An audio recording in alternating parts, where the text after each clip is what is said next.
pelo privilégio de estarmos reunidos hoje para concluirmos o estudo do livro de Jonas. E eu quero convidar você para abrir o texto, em Jonas, capítulo 4, versos de 1 a 11. Jonas 4, de 1 a 11.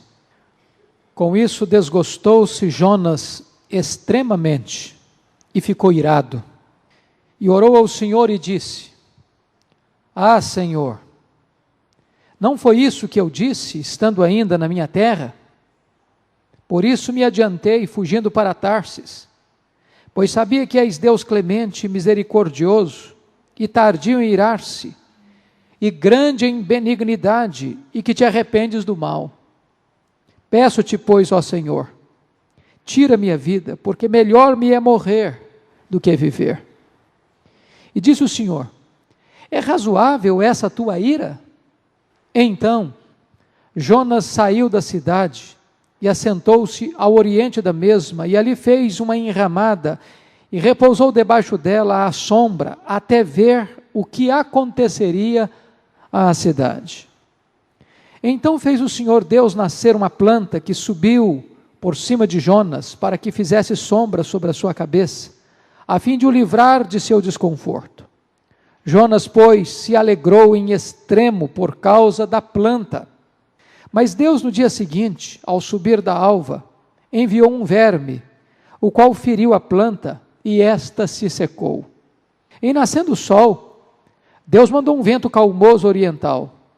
O sol bateu na cabeça de Jonas, de maneira que desfalecia, pelo que pediu para si a morte, dizendo: Melhor me é morrer do que viver. Então perguntou Deus a Jonas: É razoável esta tua ira por causa da planta? Ele respondeu: É razoável a minha ira até a morte.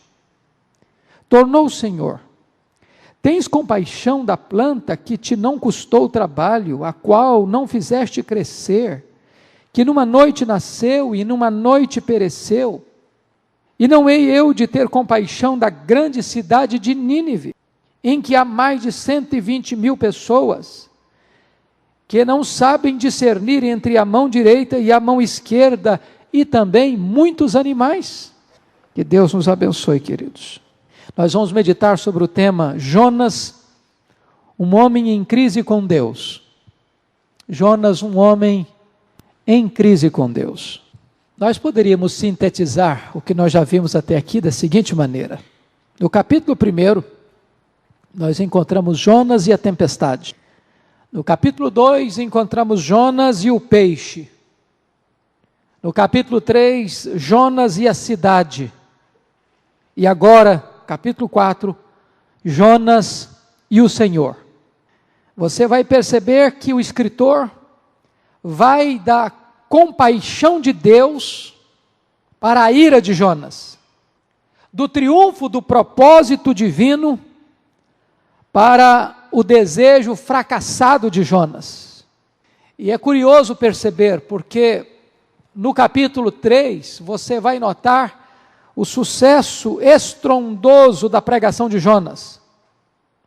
Talvez Jonas foi o maior fenômeno na história do evangelismo mundial.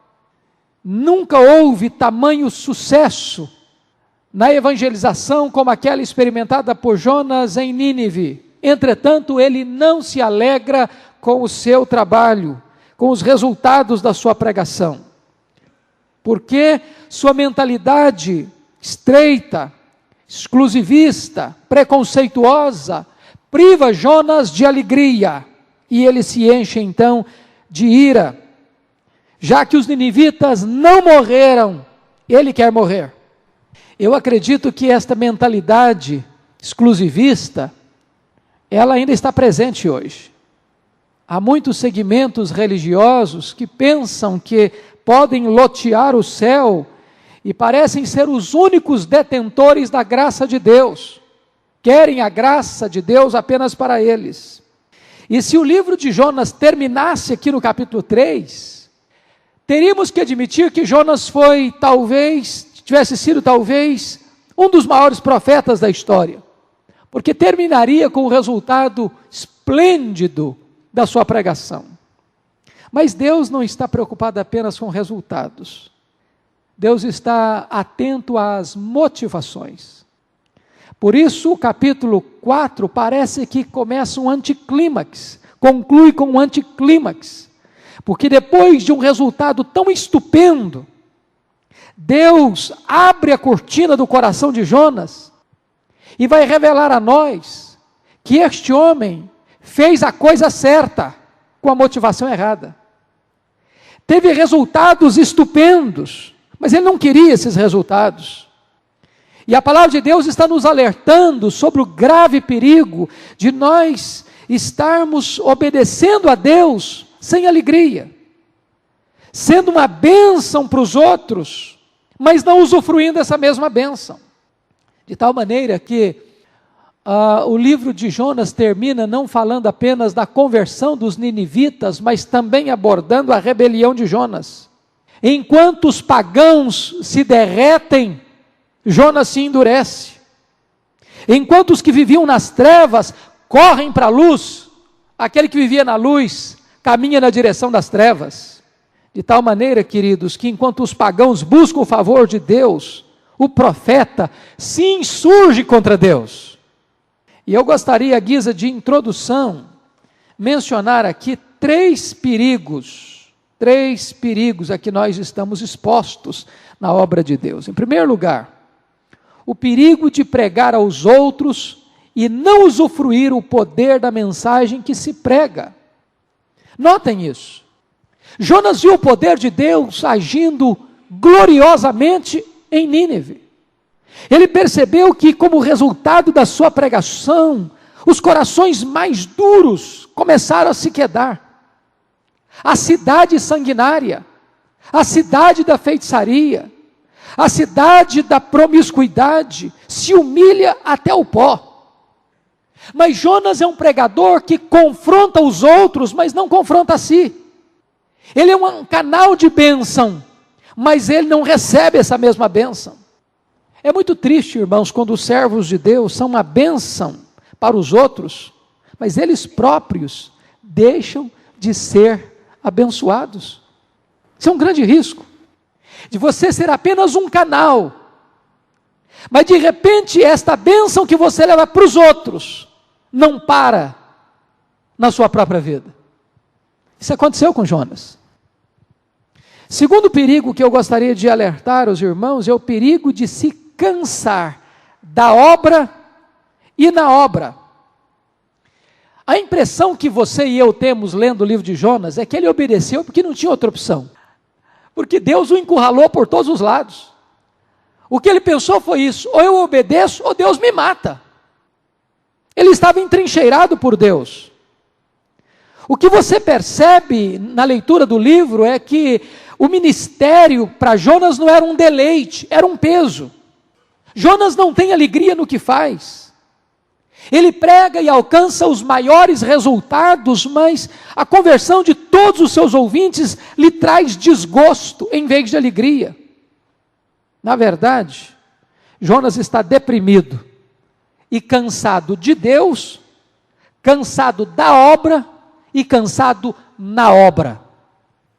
Terceiro perigo, o perigo de se fazer a obra de Deus, mas de não se deleitar no Deus da obra. Irmãos amados, esse princípio é muito importante e esse perigo é muito grave. A sua maior prioridade, a minha maior prioridade, não é fazer a obra de Deus, mas deleitarmos-nos no Deus da obra. Em outras palavras, o Deus da obra é mais importante do que a obra de Deus. Deus está mais interessado em quem você é do que no que você faz. Comunhão com Deus precede trabalho para Deus. Jonas está fazendo a obra de Deus, mas Jonas não está se deleitando em Deus. Jonas faz a obra de Deus, mas o coração dele não está em Deus. Deus não requer apenas que os seus servos façam a sua obra, Deus requer que os seus servos façam a sua obra de todo o coração. Deus não requer apenas trabalho certo, Ele quer motivação certa. Daí, queridos, nós estamos prontos para considerar o texto de hoje. E eu chamo a sua atenção então para a primeira lição desse texto. Jonas, um homem que se desgosta do que Deus gosta. Veja comigo esse primeiro ponto. Com isso, desgostou-se Jonas extremamente e ficou irado. A palavra irado aí na língua hebraica é a mesma palavra quente, fervendo, em estado de ebulição. A ideia é que o coração de Jonas era como que uma fornalha acesa, crepitando. E desta maneira, Deus e Jonas são diametralmente opostos. Porque quando você lê no capítulo 3, 9, Deus se afastando da ira, Jonas caminha estrada oposta. Ele se aproxima da ira. No mesmo momento em que Deus é tardio para se irar, Jonas é apressado para ficar irado. Eu pergunto a você, o que é que desgostou Jonas a tal ponto de ficar fervendo em ira? O que é que irritou tanto esse homem? O que o perturbou a tal ponto? Nós podemos ver duas respostas. Porque é claro que você tem que conectar o começo do verso 4 com o final do capítulo 3. Com isso, desgostou-se Jonas. Com isso o quê? Com o que ele acabara de dizer no verso 10 do capítulo 3. O que tinha acontecido? Viu Deus o que fizeram, como se converteram de seu mau caminho, e Deus se arrependeu do mal que tinha dito lhes fazer e não o fez. Então, o que levou Jonas a se irar? Duas coisas. Primeiro, a conversão dos ninivitas, está aí no capítulo 3, 10. Viu Deus o que fizeram, como se converteram de seu mau caminho. Por que Jonas está irado porque os ninivitas se converteram? Por causa do seu nacionalismo idolátrico, preconceituoso, e por que não dizer até racista. Jonas amava tanto a Israel, que ele odiava qualquer povo que pudesse se constituir em ameaça para Israel. Jonas queria a salvação de Israel, mas ele queria a condenação dos ninivitas. Ele se desgosta porque os ninivitas estão se convertendo. Ele pregou o juízo, e para surpresa dele, eles clamam por misericórdia. Ele pregou condenação, e os ninivitas buscam e clamam por misericórdia. E isso o irrita profundamente, porque isto frustra o seu projeto pessoal. A segunda coisa que o irrita está aí, no capítulo 3, 10, da parte B, e isso é que define com isso, isso que o levou à ira, a segunda coisa é a compaixão de Deus. E Deus se arrependeu do mal que tinha dito lhes fazer e não o fez. Notem vocês, que Jonas está ardendo em ira, porque Deus afastou a sua ira. Na medida em que Deus se afasta da ira, Jonas fica irado. A ira de Jonas é como um fogo que crepita e queima, incendiado de raiva, como uma fogueira de desgosto. E por quê? Porque Deus é bom, ele está irado. Porque Deus perdoa, ele está irado. Porque Deus é benigno, ele está irado. Ele reclama, não da severidade de Deus, mas da bondade de Deus. Ele desgosta do que Deus gosta. Segundo lugar, segunda lição. Jonas é um homem que ora para reclamar de Deus. Olha o verso 2 comigo. Olha o verso 2. E orou ao Senhor e disse: Ah, Senhor, não foi isso que eu disse, estando ainda na minha terra? Por isso me adiantei, fugindo para Tarsis, pois sabia que és Deus clemente, misericordioso, tardio em irar-se, grande benignidade, e que te arrependes do mal. Veja comigo um ponto aqui importante. Jonas é um profeta que não tem prazer na oração. Ele só ora 2 vezes neste livro. A primeira vez, está lá no capítulo 2, versículo 1, é para buscar o socorro divino para si. A segunda vez que ele ora é para reclamar de Deus. Nas duas ocasiões, suas orações são direcionadas para ele mesmo. Ele não ora nem para se deleitar em Deus e nem ora para interceder pelos outros. Agora, esta última oração de Jonas é dolorosa, porque ele ora como um pretexto para lançar no rosto de Deus a ideia de que Deus está errado e ele está certo. Notem comigo que na primeira oração, ele se alegrou com os atributos de Deus. Por quê? Porque esses atributos de Deus foram endereçados para salvá-lo de uma morte iminente no ventre de um grande peixe. Mas agora, ele ora com desgosto, acusando a Deus desses mesmos atributos, porque Deus emprega agora esses atributos para salvar os outros.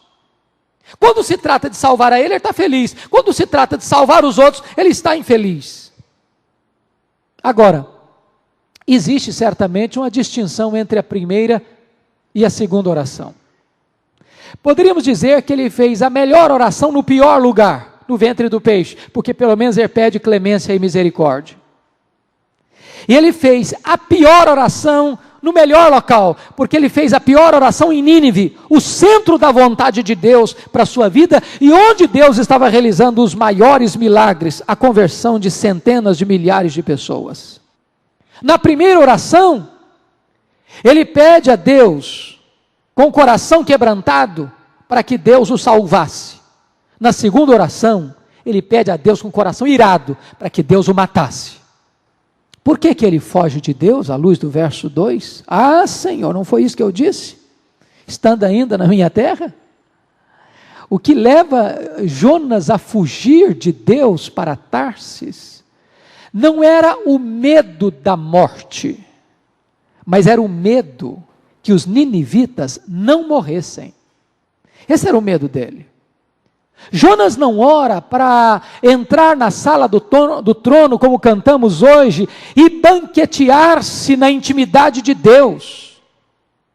Ele ora para assacar contra Deus amargas acusações.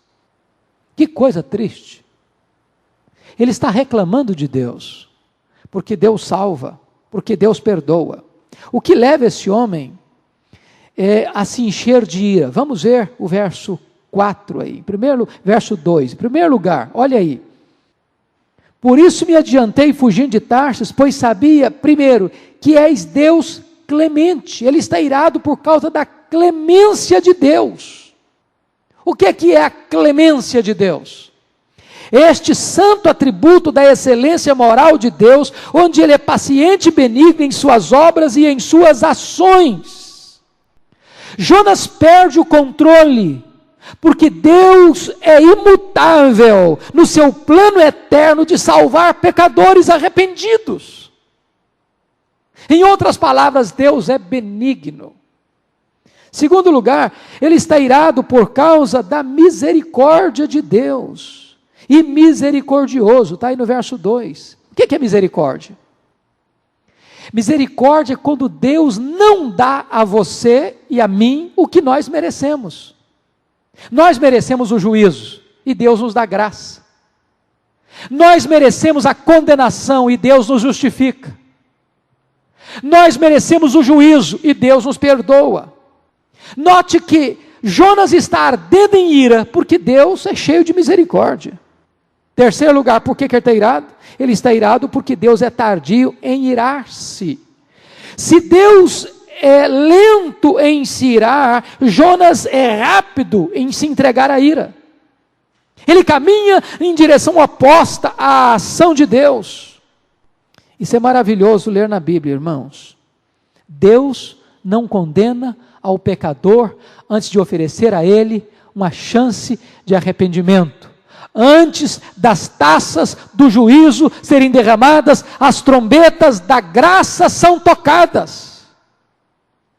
Quarto lugar, por que ele está irado? Ele está irado porque Deus é grande em benignidade. O que é isso? Significa, sendo Deus benigno, que Ele não nos trata conforme nós merecemos. Ou seja, a causa do amor de Deus por nós não está em nós, Está nele mesmo. É por isso que o amor de Deus é tão diferente do nosso. Reverendo Weber, quando esteve falando aqui na Semana Teológica, ele usou uma expressão muito interessante. Quando você está namorando alguém, ou quando você se casa com alguém, por que você toma essa decisão? Porque, via de regra, a pessoa com quem você está agora se relacionando atraiu o seu amor, atraiu a sua atenção. Essa pessoa encantou você, e as qualidades desta pessoa motivaram você a centralizar o seu amor nela. Mas não foi por essa razão que Deus nos amou.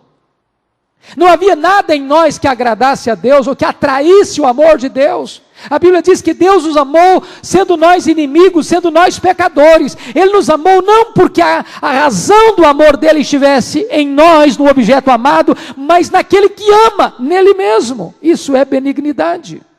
Deus está irado porque Deus se arrepende do mal. O que é arrepender-se do mal? Isto é uma figura de linguagem que nós chamamos de antropopatia. Antropos, homem, patia, sentimento. Então, antropopatia é você atribuir a Deus um sentimento humano. Quando a Bíblia diz que Deus se arrependeu do mal, de jeito nenhum a Bíblia está dizendo que Deus comete erros, que Deus comete falhas, que Deus comete equívocos. Ou que Deus deixa uma ação ruim para uma ação boa. O que a Bíblia está querendo dizer é que quando nós ouvimos a palavra de Deus, nós temos duas possibilidades de resposta a esta mensagem. Ou nos endurecemos, então o juízo é aplicado, ou nos arrependemos e o juízo é suspenso e dada a misericórdia. Na verdade, Deus permanece imutável. Quem muda é o ouvinte. Se o ouvinte responde à mensagem com arrependimento, em vez do juízo vem a misericórdia. O que aconteceu com Nínive foi isso. Se Nínive permanecesse sem arrependimento, o juízo já estava lavrado. Mas como Nínive respondeu à mensagem com arrependimento, o juízo foi suspenso e oferecida a misericórdia. E essa mudança é que a Bíblia chama de arrependimento de Deus, arrependeu-se do mal. Terceira mensagem deste livro. Jonas, um homem que quer morrer porque os outros querem viver. Olha o verso 3 comigo. Peço-te, pois, ó Senhor, tira minha vida, porque melhor me é morrer do que viver. Jonas está deprimido, porque Deus está celebrando a salvação dos ninivitas. É muito estranho isso. Mas Jonas se entristece com aquilo que alegra o coração de Deus. Jonas quer morrer, porque os outros querem viver. Irmãos amados, Jonas já havia orado para reclamar dos atributos de Deus no versículo 2. Agora ele ora de novo, para desistir da mais extraordinária dádiva de Deus, que é o dom da vida. Eu ontem fui fazer uma visita para um homem que tentou se matar a semana passada. E eu cheguei no seu quarto, ele me recebeu com um sorriso, me contou a história do seu drama, da sua angústia, do seu desespero. E eu perguntei para ele: que lição você tirou de tudo isso? Do seu pai ter aparecido quando ele já estava quase desfalecendo, enforcado com a camisa. Ele me respondeu: a lição que eu aprendi é que eu nunca posso jogar fora a maior dádiva de Deus, o dom da vida. Notem vocês que o profeta Jonas acabara de orar, reclamando que Deus era bom, e agora ele continua orando, dizendo: Deus, eu quero morrer, ele quer desistir de uma dádiva preciosa de Deus, que é o dom da vida. Elias também pediu para morrer, mas a motivação era outra.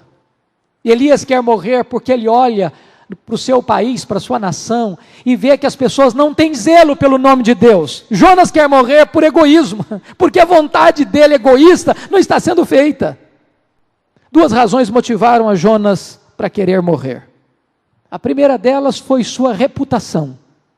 De certa forma, Jonas deve ter curtido no coração por não ter feito uma leitura correta da palavra de Deus, porque a palavra de Deus em Deuteronômio diz que se um profeta falar e a sua profecia não se cumprir, ele é considerado um falso profeta. E ele chega em Nínive e prega um juízo irremediável. Dentro de 40 dias, e Nínive será subvertida. E o povo se arrepende, o povo se converte. E em vez de juízo, vem absolvição. Em vez de condenação, vem justificação. E ele poderia pensar, bom, eu vou me parecer como um falso profeta. Eu falo uma coisa e acontece o contrário. Só que, a palavra de Deus oferece e abre sempre uma porta de esperança. A palavra de Deus diz que Deus não tem prazer na morte do perverso, mas em que ele se converta e viva. Deus tem prazer na misericórdia, Deus é rico em perdoar. E certamente o juízo de Deus só viria sobre a cidade de Nínive, Jonas sabia disso, se aquele povo não se arrependesse. Tanto é que ele diz no verso 2, Senhor, não foi isso que eu disse estando ainda na minha terra, por isso me adiantei fugindo para Tarsis, pois sabia que tu és Deus clemente, misericordioso, tardio em irar-se, rico em benignidade, e que te arrependes do mal. A segunda razão por que ele queria morrer foi seu nacionalismo idolátrico. De certa forma, irmãos, Jonas amou mais a Israel do que a Deus. Porque não tenham dúvidas, a motivação de Jonas em não ir a Nínive, e depois pregar em Nínive sem amor, e depois se irar porque Nínive se converte, e depois querer morrer porque Deus não muda de ideia em relação a Nínive, é porque ele entendia que a sobrevivência de Nínive era a morte de Israel. E ele coloca os interesses da sua nação acima dos interesses de Deus. Ele bate de frente com Deus para não correr risco de ser considerado um profeta traidor da sua nação. Até porque a única profecia que você tem na Bíblia sobre Jonas, no livro dos Reis, é que ele foi o profeta que profetizou a expansão de Israel, e agora ele estaria profetizando, de certa forma, a decadência de Israel com a sobrevivência de Nínive, a capital da Síria. Quarta lição: Jonas, um homem que não muda, mas espera que Deus mude. Olha comigo os versos 4 e 5. E disse o Senhor: é razoável essa tua ira? Então Jonas saiu da cidade e assentou-se ao oriente da mesma, e ali fez uma enramada, e repousou debaixo dela à sombra, até ver o que aconteceria à cidade. Notem vocês, depois de condenar Deus por não se irar, Jonas é questionado a respeito da sua própria ira. Ele está bravo com Deus porque Deus não se ira. E agora Deus questiona: é razoável essa tua ira? O que é impressionante é que Deus pacientemente confronta Jonas. Não há nenhuma palavra de Deus que venha censurar Jonas, que venha repreender Jonas, que venha castigar Jonas por sua abordagem. Na verdade, o Senhor faz-lhe uma pergunta, dando-lhe a oportunidade de rever sua posição, mas Jonas permanece irredutível. Notem vocês, em vez de render-se a Deus como os ninivitas, Jonas prefere ficar em silêncio e sair de cena, fugir da cidade e ficar no local assistindo de camarote o que Deus haveria de fazer. Na verdade, ele espera que Deus se arrependa da sua benignidade, ele espera que Deus mude, porque ele não está disposto a mudar. Se você ler com atenção o livro, você vai perceber que esta é a segunda vez que Jonas está fugindo do centro da sua missão. A primeira vez, ele foge de Nínive para Tarsis. A segunda vez agora, ele foge de Nínive para sua cabana, como que para assistir de camarote o que haveria de acontecer à cidade. Notem vocês que ele deve ter se ausentado de Nínive antes de cumprir os 40 dias. Diz a Bíblia que ele percorreu, a caminhada em Nínive era uma caminhada de 3 dias, ele percorreu o primeiro dia, e não precisou mais, porque a mensagem se alastrou como rastilho de pólvora. Chegou ao rei, o rei baixa um decreto exigindo que todos, dos pequenos, dos grandes aos pequenos, até os animais, todos se curvassem, todos se humilhassem, todos jejuassem. E então ele foge de cena, irado, faz uma cabana, mesmo numa situação desconfortável, e fica esperando até completar os 40 dias. E nesse tempo todo, ele está esperando que Deus mude de ideia, que Deus deixe de ser misericordioso, que Deus reverta o quadro e mande fogo e enxofre sobre a cidade de Nínive. Olha que coisa estranha. Ele foge de Nínive exatamente no momento em que Nínive corre para os braços de Deus. Ele poderia ter permanecido na cidade, abençoado aquele povo, no sentido de ensinar-lhe a palavra, de ensinar sobre a graça, de ensinar sobre a misericórdia, de receber aquele povo e dizer do plano de Deus, que o seu amor alcançasse todos os povos. Jonas torna-se imutável em sua rebeldia, porque Deus é imutável em sua bondade. Jonas não quer mudar, mas espera que Deus mude. Quinta lição. Jonas, um homem que se desgosta quando os outros são abençoados, mas se alegra quando ele é abençoado. Olha comigo os versos 6 a 8. Então fez o Senhor Deus nascer uma planta que subiu por cima de Jonas, para que fizesse sombra sobre a sua cabeça, a fim de o livrar de seu desconforto. Jonas, pois, se alegrou em extremo por causa da planta. Mas Deus, no dia seguinte, ao subir da alva, enviou um verme, qual feriu a planta, e essa se secou. E nascendo o sol, Deus mandou um vento calmoso oriental. O sol bateu na cabeça de Jonas, de maneira que ele desfalecia, pelo que pediu para si a morte, dizendo: melhor me é morrer do que viver. Notem comigo, irmãos, algumas coisas. Deus já havia livrado Jonas do mar. Agora Deus livra Jonas do calor do sol. A primeira vez que Jonas está alegre no livro é por causa de uma razão pessoal e egoísta. Ele ficou alegríssimo, felicíssimo, com a planta, no mesmo nível que está virado contra Deus. Em outras palavras, Jonas está muito feliz quando ele é abençoado, mas profundamente desgostoso quando os outros são abençoados. Em outras palavras, Jonas quebra os 2 principais mandamentos da lei: amar a Deus sobre todas as coisas e ao próximo como a si mesmo. Por que Deus faz o que fez aqui? Por que Deus protege Jonas naquela cabana, fazendo crescer rápida e milagrosamente uma enramada por sobre ele, com folhas largas? Alguns textos dizem que é uma boboreira, outros textos dizem que é uma momoreira, não importa o tipo de planta, o importa que era uma planta que fez sombra para ele. O que Deus está intencionando revelar a Jonas? Esse texto é pedagógico. O que Deus quer ensinar é o seguinte: Jonas, se você é capaz de ficar muito alegre por uma planta que nasceu para fazer sombra a você, quanto mais eu me alegro, quando uma cidade inteira, onde tem 120 mil que não sabe discernir entre a mão direita e a mão esquerda, onde os estudiosos entendem que refere-se a crianças, ou seja, numa cidade onde devia ter 600 mil pessoas se convertem, não é muito maior razão para ficar feliz? Se você notar, Deus está agindo o tempo todo nesse livro. O grande agente do livro de Jonas é Deus.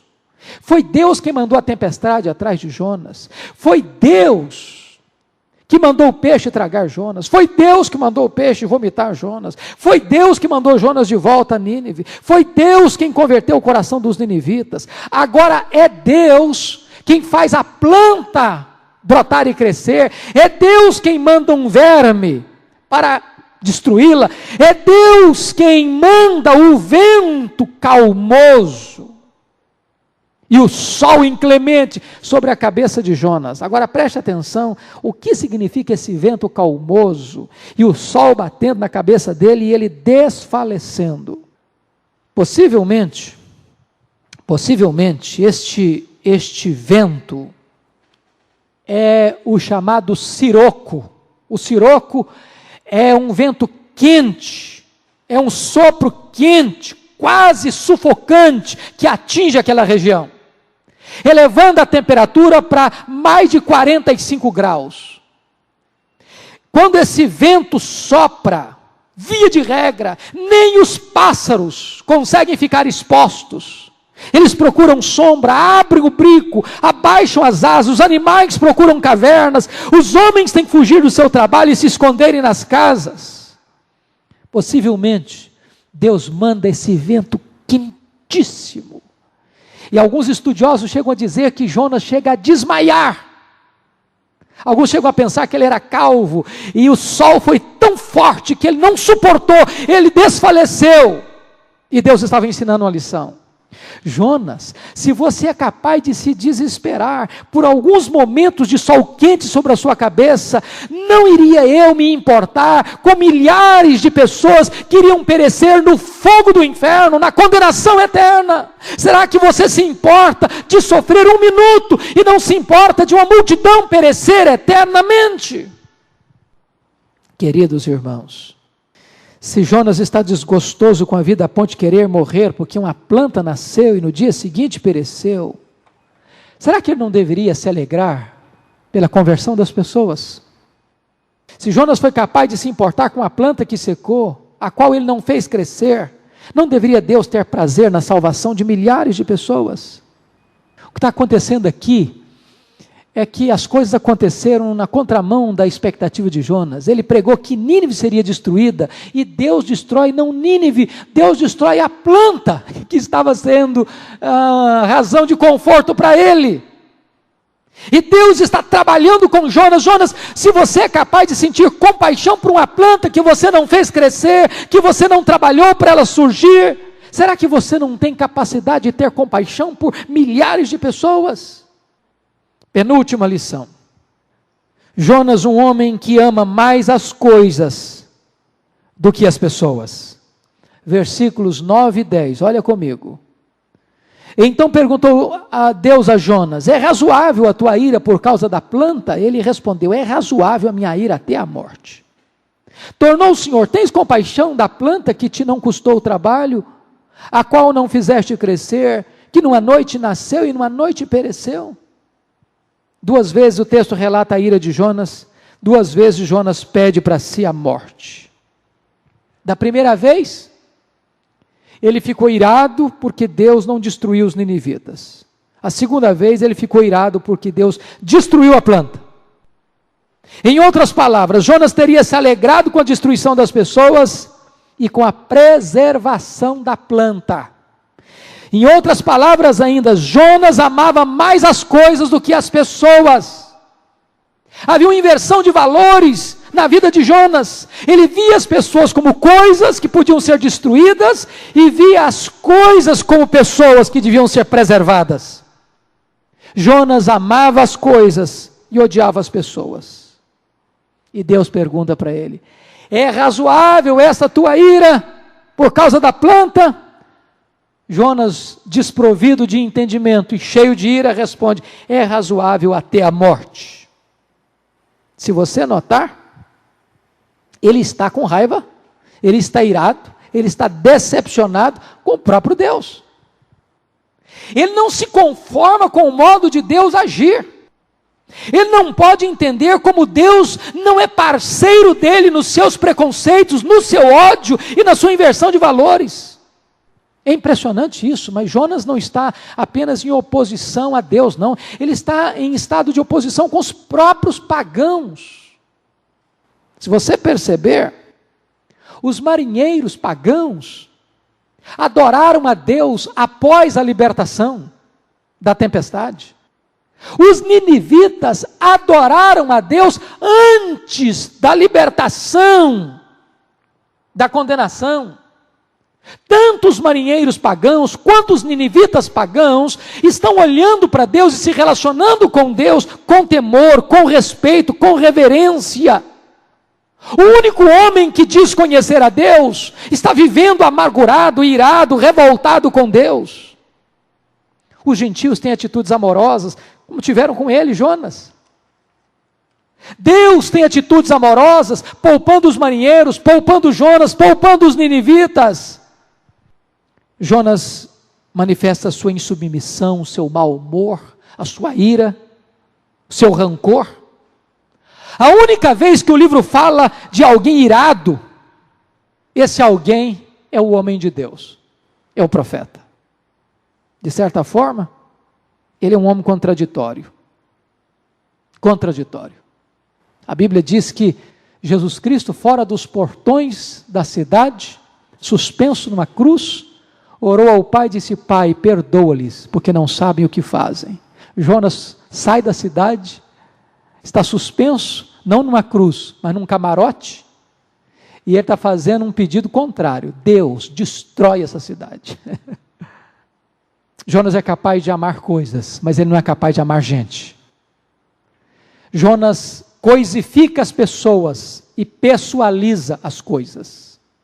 Aliás, parece-nos que a sociedade contemporânea está aderindo à filosofia de Jonas. Já perceberam isso? Jonas está bravo com Deus por um crime ecológico de Deus. Deus destruiu uma planta. Se você perceber hoje, parece que quando se comete um crime ecológico, esse negócio dá ibope, sai na imprensa. Mas a imprensa não fica abalada quando se fala em milhões de abortos, de inocentes assassinados no sacrário do ventre materno. A imprensa não fica chocada quando se fala de crimes e mais crimes cometidos todos os dias e todas as horas, em todas as esquinas. Mas se você resolver cometer um crime ecológico, arrancar uma árvore ou matar um beija-flor, isso dá uma confusão. Nós não somos a favor de crimes ecológicos. Somos a favor da preservação da flora e da fauna. Mas o livro de Jonas está dizendo que amar mais as coisas do que gente é uma inversão de valores. Finalmente, irmãos, finalmente, Jonas, o homem que conhece o amor universal de Deus pelos povos, mas não se dispõe a proclamar esse amor com alegria. Olha comigo o verso 11. E não hei eu de ter compaixão da grande cidade de Nínive, em que há mais de 120 mil pessoas que não sabem discernir entre a mão direita e a mão esquerda, e também muitos animais? Irmãos queridos, este verso é o coração deste livro. Este verso é o ápice deste livro. Este verso é o desfecho bendito e precioso desse livro. Na verdade, quando chega a esse ponto, o livro termina.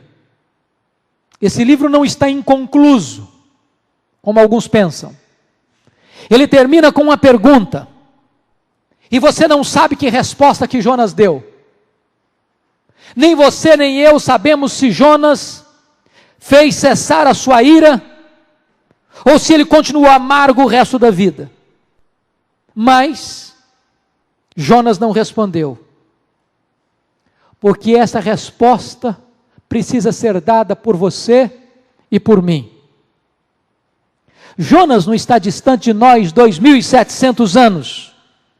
Jonas está dentro de nós. Jonas mora debaixo da nossa pele. O coração de Jonas bate no nosso peito. O sangue de Jonas corre nas nossas veias. E é preciso perguntar: sentimos nós compaixão daqueles por quem ou a quem Deus ama? Temos nós disposição de levar a palavra de Deus para aqueles por quem Cristo morreu? O nosso coração se quebranta pelas mesmas coisas que tocam o coração de Deus? O livro de Jonas não responde a pergunta que Deus fez a ele, mas você e eu podemos responder por nós mesmos. Concordamos com Deus que as pessoas sem Cristo estão perdidas? Temos nós compaixão das pessoas que estão perdidas? Será que nós nos preocupamos com as milhares e milhares de pessoas que vivem nas grandes cidades, onde há tanto pecado e tão pouco testemunho? Oramos nós para que o Evangelho alcance essas pessoas? Nós nos regozijamos quando os pecadores se convertem a Cristo? Nós não podemos responder por Jonas, mas nós podemos responder por nós. Queridos, eu quero concluir dizendo o seguinte: o livro de Jonas é um livro missiológico. Desse livro transborda o glorioso amor de Deus. Este livro é o João 3,16 do Antigo Testamento. Aqui certamente está o coração das missões. Este livro, alguém já disse, é o maior livro missionário do Antigo Testamento, quiçá, quem sabe, talvez até de toda a Bíblia. Ele foi escrito para revelar o amor de Deus para todos os povos. O livro de Jonas prefigura a pregação do Evangelho sobre toda a terra. A história desse homem, a história de Nínive, nos é narrada por causa daquilo que nos revela a respeito de Deus. Deus pretende que você e eu entendamos que Ele é o Deus de amor, que Ele não é um Deus tribal, que Ele não é apenas o Deus de Israel, que Ele ama todos os povos, e que Ele deu o seu Filho para comprar com o seu sangue os que procedem de toda raça, povo, tribo, língua e nação. Esse livro foi escrito para que você e eu entendamos que Deus quer que tenhamos o mesmo amor que pulsa no coração de Deus, que tenhamos a mesma alegria com a salvação dos povos que Deus tem, que tenhamos pressa de levar esta mensagem da graça àqueles que ainda não foram alcançados pelo Evangelho da graça. Que Deus nos ajude, que Deus nos abençoe, e que possamos responder positivamente a esse desafio de Deus. Vamos orar ao Senhor. Convido você para vir aqui à frente para orarmos juntos. Este é um livro que fala de missões, e missões é algo que nós podemos fazer dentro da nossa casa, na nossa vizinhança, no nosso bairro, na nossa cidade, no nosso país, no mundo, enfim. Eu gostaria que você viesse para orarmos sobre isso. Deus bendito, nosso Pai, nós te agradecemos pelo privilégio de termos estudado o livro de Jonas e de contemplarmos o teu amor por todos os povos, a ponto de amares os piores pecadores, como nós, a ponto de mandares o teu único filho para morrer na cruz em nosso favor. É maravilhoso contemplar o teu plano que alcança as nações, que não esquece, que não omite, que não faz acepção de pessoas, mas estendes este amor e esta graça àqueles que não te buscavam.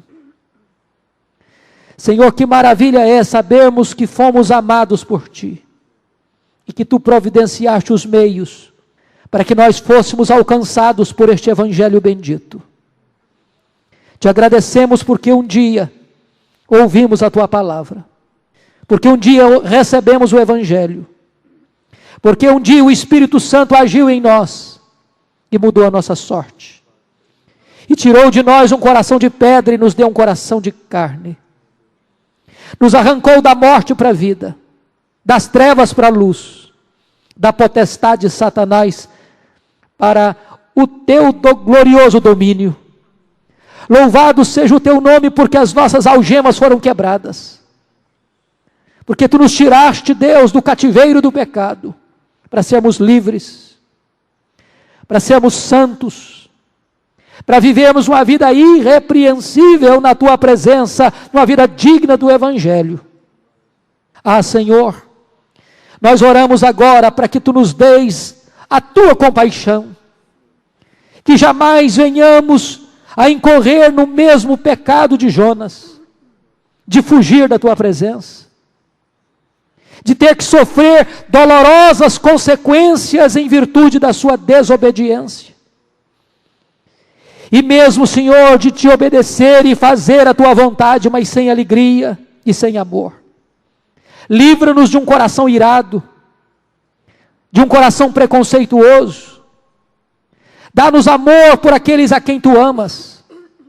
Dá-nos pressa e alegria de fazer a tua vontade, mesmo que esta vontade seja contrária à nossa. Muda a nossa, para que nós aceitemos a tua vontade, Senhor. Porque só na tua vontade há vida plena. Deus bendito, agora oramos por esta igreja, que tu santifiques a tua igreja, que tu nos dês coração de servo, coração humilde, coração manso, coração quebrantado. Livra-nos, Deus, de sermos petulantes, orgulhosos, presunçosos. Livra-nos, Deus, de nos insurgirmos contra ti, de queremos ser mais sábios do que o Senhor. Tem misericórdia de nós, ó Deus, e nos humilhe debaixo da tua poderosa mão, porque a tua palavra diz que aqueles que se humilham serão exaltados, mas que aqueles que se exaltam serão humilhados. Deus amado, aplica a tua palavra no nosso coração nesta noite. Visita o nosso coração nesta noite. Tu bem conheces a vida de cada irmão, de cada irmã, de cada pessoa que entrou nesta casa hoje, Senhor. Tu sondas mentes e corações. Então, Deus, restaura a nossa sorte. Traz alento de vida. Se alguém que entrou aqui triste, abatido, angustiado, que haja alívio, que haja cura, que haja, ó Deus, livramento. Assim como Ana um dia entrou na tua casa chorando, abatida, derramando a sua alma, com tristeza no coração, e tu ouviste a sua voz, e tu deste a ela uma palavra de vitória, e houve um brilho no seu rosto. Permita que nesta noite o teu povo volte para casa com alegria no coração. Se alguém aqui, Senhor, oprimido, abatido por causa do pecado, reincidindo nas mesmas quedas, Deus bendito, quebra esses grilhões, despedaça esse jugo, produz nesse coração arrependimento verdadeiro, e permita que nesta noite seja uma noite de libertação, de alforria, de volta de todo o coração para o Senhor, para que haja salvação, para que haja libertação, para que haja novidade de vida. Se alguém aqui, Senhor, enfermo das emoções, enfermo da mente, enfermo do corpo, enfermo da alma, que nesta noite, Senhor, algo novo da tua parte aconteça. Nós cremos que tu és o Deus que intervém.